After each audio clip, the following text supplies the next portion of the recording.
कृषी मंत्री माणिकराव कोकाटे यांना जामीन जरी मंजूर झाला असला तरी त्यांच्या शिक्षेला स्टे मिळालेला नाहीये.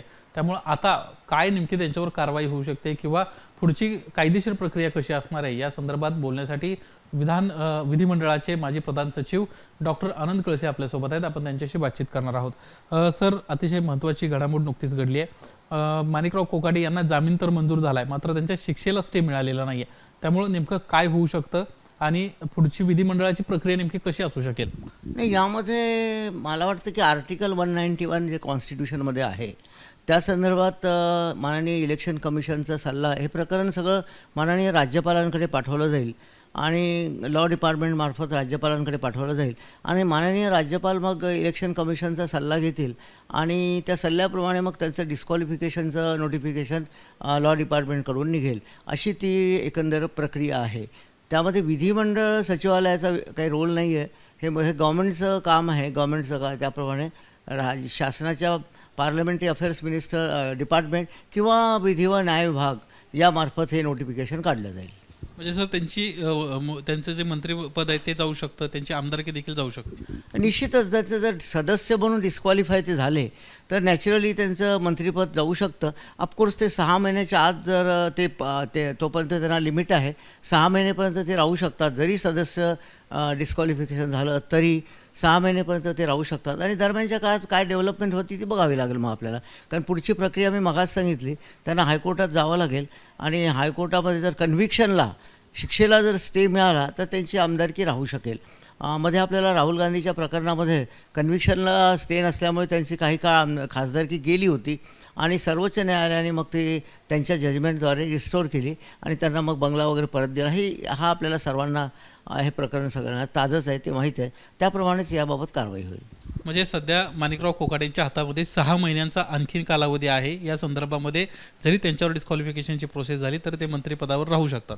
6 महिनेपर्यंत जरी सदस्य म्हणून ते राहिले नाही तरी 6 महिनेपर्यंत संविधानाच्या तरतुदीप्रमाणे ते मंत्री म्हणून राहू शकतात. ही आपली संविधानानेच मान्य केलेली प्रक्रिया आहे. त्याच्यामुळे आपण बघतो की कित्येक सदस्य मंत्री नसतात पण त्यांचं अपॉइंटमेंट त्यांचे मंत्रिपद म्हणून त्यांना कॅबिनेटमध्ये घेतल्यानंतर ते 6 महिने राहतात. असे बरेच उदाहरण आहे.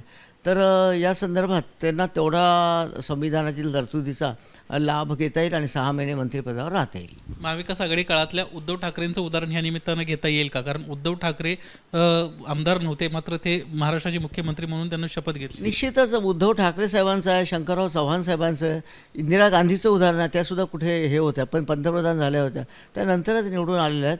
त्याच्यामुळे असे बरेच उदाहरणं आहे की सदस्य नसतानासुद्धा मंत्री झालेले आहेत आणि विदिन 6 मंथ मग ते संविधानाच्या तरतुदीप्रमाणे निवडून आलेले आहेत. अशा प्रकारची उदाहरणं आहेत आपल्याकडे.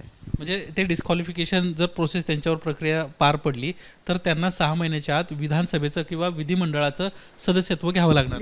निश्चित जरी ते डिस्क्वालिफाय झाले तरी 6 महिनेपर्यंत ते राहू शकतात आणि 6 महिन्याच्या आत मग ते त्यांच्यावर काय जजमेंट येईल, सर्वोच्च न्यायालयाने स्टे दिला, समजा हायकोर्ट आणि कन्व्हिक्शनला स्टे दिला तर त्यांचं सदस्यत्व परत रिस्टोर होईल आणि ते परत मंत्रिमंडळावर राहतील. ते परंतु या प्रक्रियेमध्ये 6 महिन्या ज्यांच्यावर जर कारवाई होत असेल तर भविष्य काळामध्ये नेमकं त्यांच्या पुढचे कशी आव्हानं असणार?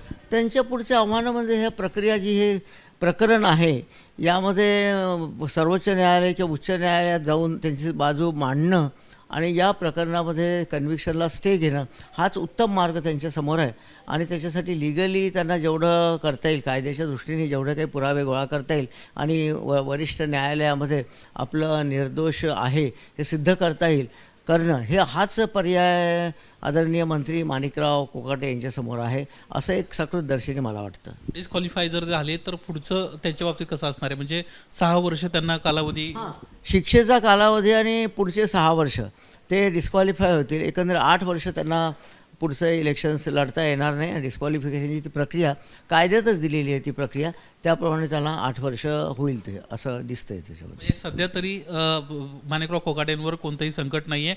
6 महिन्यांपर्यंत ते आपलं जे सदस्यत्व आहे किंवा आपलं जे मंत्रिपद आहे ते त्या ठिकाणी राहू शकतात. निश्चित माझ्या मत आहे की 6 महिने ते राहू शकतात.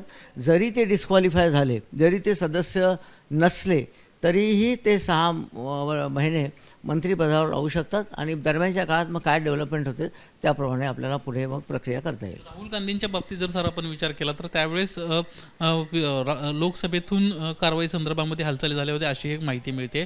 तर या संदर्भामध्ये विधिमंडळाकडून कारवाई होणार नाही का त्यांच्यावर? नाही, या संदर्भात राहुल गांधीच्या संदर्भात एप्रिल 2019मध्ये त्यांना सुरत CJM म्हणजे चीफ ज्युडिशियल मॅजिस्ट्रेट, जसं या प्रकरणात श्री वर्मा यांनी सुरत डिस्ट्रिक्ट गुजरातच्या त्यांना कन्व्हिक्शन दिलेलं होतं आणि या कन्व्हिक्शनला हायकोर्टाने स्टे दिलेला नाही.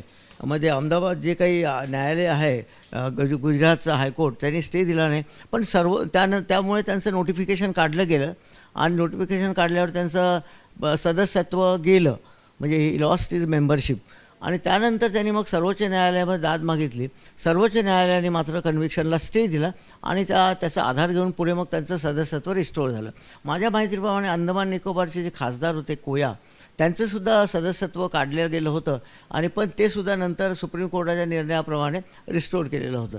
ही प्रक्रिया त्याच्यामध्ये मागच्या 2 प्रकरणात राबवली गेली. नोटिफिकेशन नेमकं कुणाकडून काढण्यात आलं होतं? यामध्ये नोटिफिकेशन माझ्या माहितीप्रमाणे विधिमंडळ तर नोटिफिकेशन काढणार नाही, कारण हे संपूर्ण कागदपत्र मानाने राज्यपाल यांच्याकडे पाठवले जातील आणि राज्यपाल मग इलेक्शन कमिशनच्या सल्ल्याप्रमाणे लॉ डिपार्टमेंटमार्फत हे नोटिफिकेशन काढतील, विधी व न्याय विभागामार्फत हे नोटिफिकेशन काढतील. आपण पाहतो एकंदरीतच अनंत कळसे सरांना स्पष्टपणे सांगितलेलं आहे की सध्या जरी त्यांच्या शिक्षेला स्थगिती मिळाली नसली तरी त्यांच्या हातामध्ये अजूनही 6 महिन्यांचा कालावधी आहे. त्यामध्ये त्यांना त्यांचे जे पुरावे आहेत ते गोळा करायचे आहेत. त्यांना जामीन जरी सत्र न्यायालयात मिळाला असला तरी त्यांची जी प्रक्रिया आहे अपात्रतेसंदर्भातली त्यासाठी त्यांना वेळ मिळालेला आहे आणि तोपर्यंत ते मंत्रिपदावर राहू शकतात अशा पद्धतीची माहिती त्यांच्या वतीनं देण्यात आली आहे. कॅमेरामन अरविंद वारकेसह निलेश बुदावले, ABP माझा, मुंबई. ABP माझा, उघडा डोळे बघा नीट.